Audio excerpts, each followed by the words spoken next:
Chapter 19. Tarantulas. By the time Fred got back, the others were awake, and furious, and eating. It is difficult to look angry and chew at the same time, so they put down their bananas to glare at him. "Where were you?" asked Lila. "We thought he might have been cutting off your fingers," said Con. Fred explained about the trap, about the statues, and proffered the berries as a peace offering.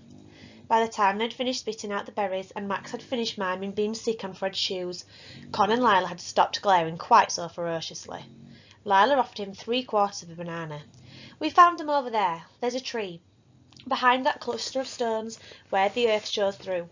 There were 5, but we only took 3, in case they belonged to," she gestured with her head, up towards the statues. "Him." The banana was a little green, but Fred preferred them that way. He ate as slowly as he could, but it was difficult. Bananas were very rare at home. It tasted of comfort. A light thumping echoed across the city square. It was the explorer stomping down the centre of the citadel, heading in their direction. They began frantically tidying themselves, Con raking her hair with her fingers, Lila straightening back his fur, Max licked his forearms like a cat. At that point, several things happened at once. The explorer came closer. He didn't, in fact, seem to be looking at them. He seemed lost in thought, staring upwards at the canopy as he walked. A rustling made Fred look away, down at the ground, and a snake reared up suddenly from behind a fallen branch. It stood straight up, like the periscope on a submarine. It was violet green with a whitish belly.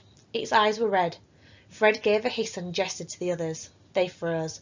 "Don't panic," whispered Lila. "Snakes don't attack, remember." Fred backed away. It came up over the trunk, its neck still a stalk, heading towards him. It didn't seem to like him staring. "I think the snake might not know that," whispered Fred. The snake started to glide across the log towards them. Fred's breath halted in the middle of his throat. He stared around wildly for a stick. The explorer walked straight past them, chewing on a stick with a fierce intent, without pausing in his stride. Without seeming to take aim, he pulled a rock from his pocket and threw it at the snake. It cut through the air and struck the snake in the neck. The snake slumped to the ground. The explorer kept walking. He didn't look back. His eyes returned to the canopy overhead. Fred stared at Lila, at Con, and saw his own shock reflected back twice over.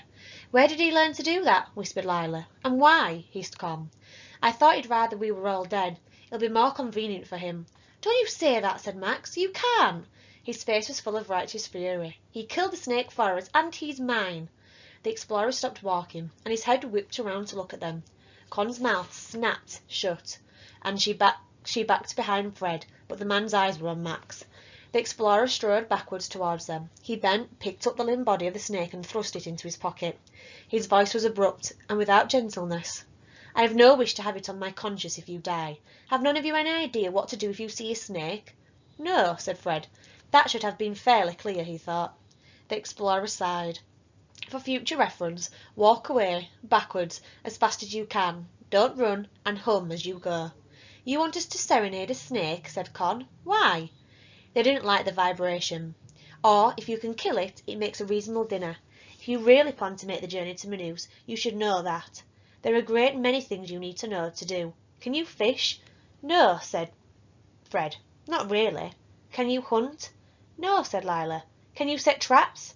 "Any of you except Fred. Who should know now?" "No," said Con.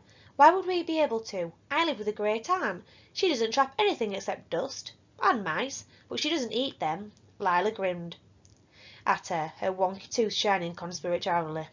"I see." The explorer drew in breath, a heave of air that seemed to cement a decision. "Right then, come with me." "Just Con," said Lila, "or all of us?" "All of you." Even Fred, despite his idiocy. His eyes were hard. "Even the miniature cataclysm in the cardigan." "He means you, Max," said Con.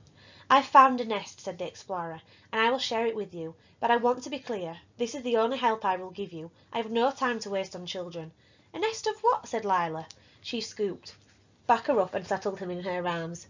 He grasped hold of her upper arm and rested his nose in the crook of her elbow. "You'll see." "You'll see," Fred thought, as they marched in a single file behind the explorer, half running to keep up.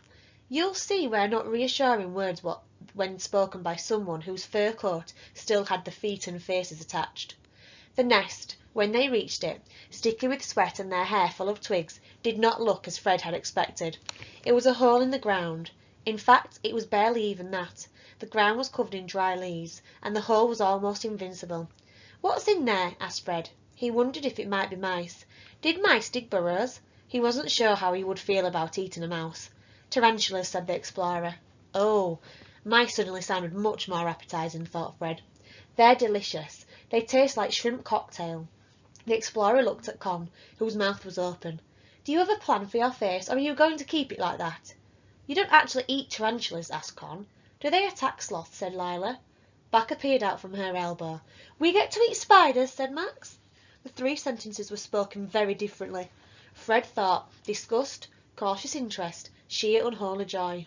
He said nothing, only leant down to stare between closely at the hole. "Yes, you toast them over the fire, like crumpets." "But aren't they poisonous?" asked Lila. "I am not eating a tarantula," said Con. "As you wish," the explorer shrugged.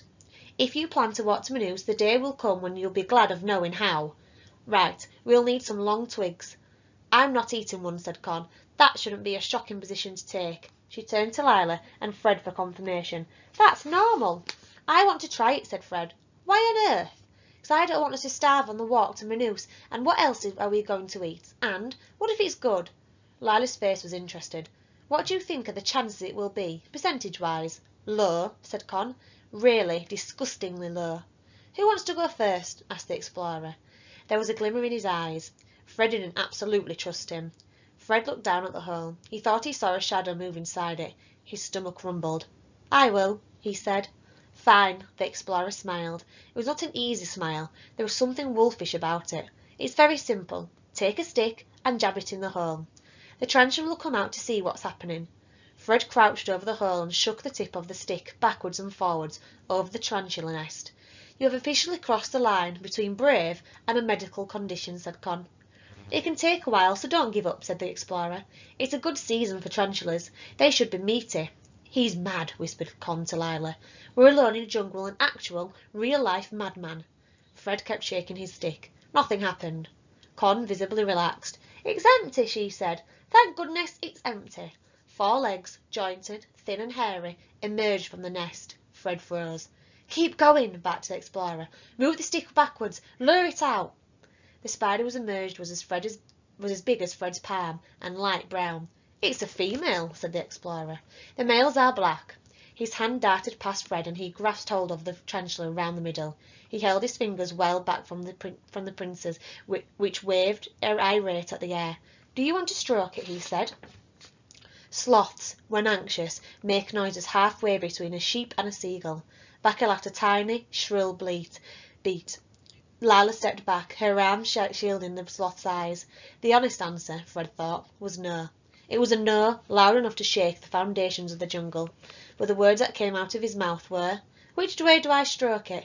"In the direction of the fur, from the head to the back end." "Don't, Fred," said Con. She was standing with her back flat against a tree. She was pale under her dirt. "He's angry at you, remember. He's trying to hurt you." The explorer's voice was dangerously mild. "The bite of this species is no worse than a bee sting," he said. He held the tarantula very gently. "My boy used to," and then he stopped, shook himself, and said, "I knew of a child, once, who had one as a pet. It's got tame enough to sit in his lap while he ate." Fred glanced at the explorer, but his face was impassive. He laid his finger on the tarantula. It was unexpectedly soft and quivered under his touch. "Now," said the explorer, pulling a knife from the pocket, suddenly very brisk, "you slice along the back from the neck. Here, so it feels no pain, like this, but don't cut the head off." He cut across the spider's neck, "and then you wrap it in leaves." He dropped the spider onto a large leaf and handed it to Lila, who, shuddered but held it in both hands. "Now you tie it with grass, as if it were a parcel." "Yes, good." "There's another nest, east over here, remember? You can tell a tarantula hole from the opening, shallow at the front and then a sudden dip into a tunnel. The journey to Maynooth takes you through rocky terrain. You'll be able to find them there quite easily. I once went a whole month eating nothing but spiders and bananas. I had terrible yellow diarrhea, but I survived." He set off through the jungle, without glancing behind him. Fred looked down at his hands. They smelt very slightly acidic. By the time they caught up with him, the explorer was leaning over another hole, sweeping back leaves and plants with his caveman's skin shoe. This hole was significantly larger. "Now, This one you have wrapped up like a birthday present is a common tarantula, but this hole," he prodded it with a stick, "it's different. This is the hole of a Goliath tarantula." He glanced pointedly at Con's hair. The Goliath tarantula has hairs on its rump, which it sheds as it feels threatened, and God knows I'd feel threatened if faced with a bunch of children. The hair stings if they get on your skin, like nettles, but far worse. Do you understand? Yes. Good. Never mix up your tarantulas if you're planning to stroke them. It seems sensible advice, Fred thought, if useful only in very rare circumstances. Are they the ones they are called bird-eaters? Asked Lila. Exactly, said the explorer, looking down at her with something like approval. Although they rarely eat birds, mostly toads and worms, and the occasional rat. They didn't need to tempt out the Goliath tarantula. As Fred leant forward to peer into the hole, the front legs emerged. He stepped forwards, fast. 4 legs more followed, and a great round body covered in thick hair. Con retched. Max squealed with delight. Lila stepped in front of her brother, pushing him behind her. She clutched back and more tightly. The spider was as big as Max's face. It moved slowly towards Max's ankles.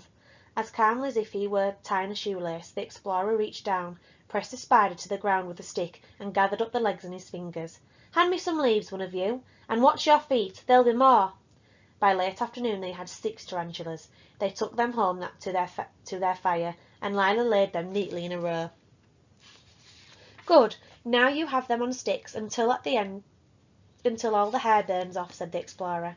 "They'll start giving off a squeaking noise. It's the hot air escaping from the space between the leg joints.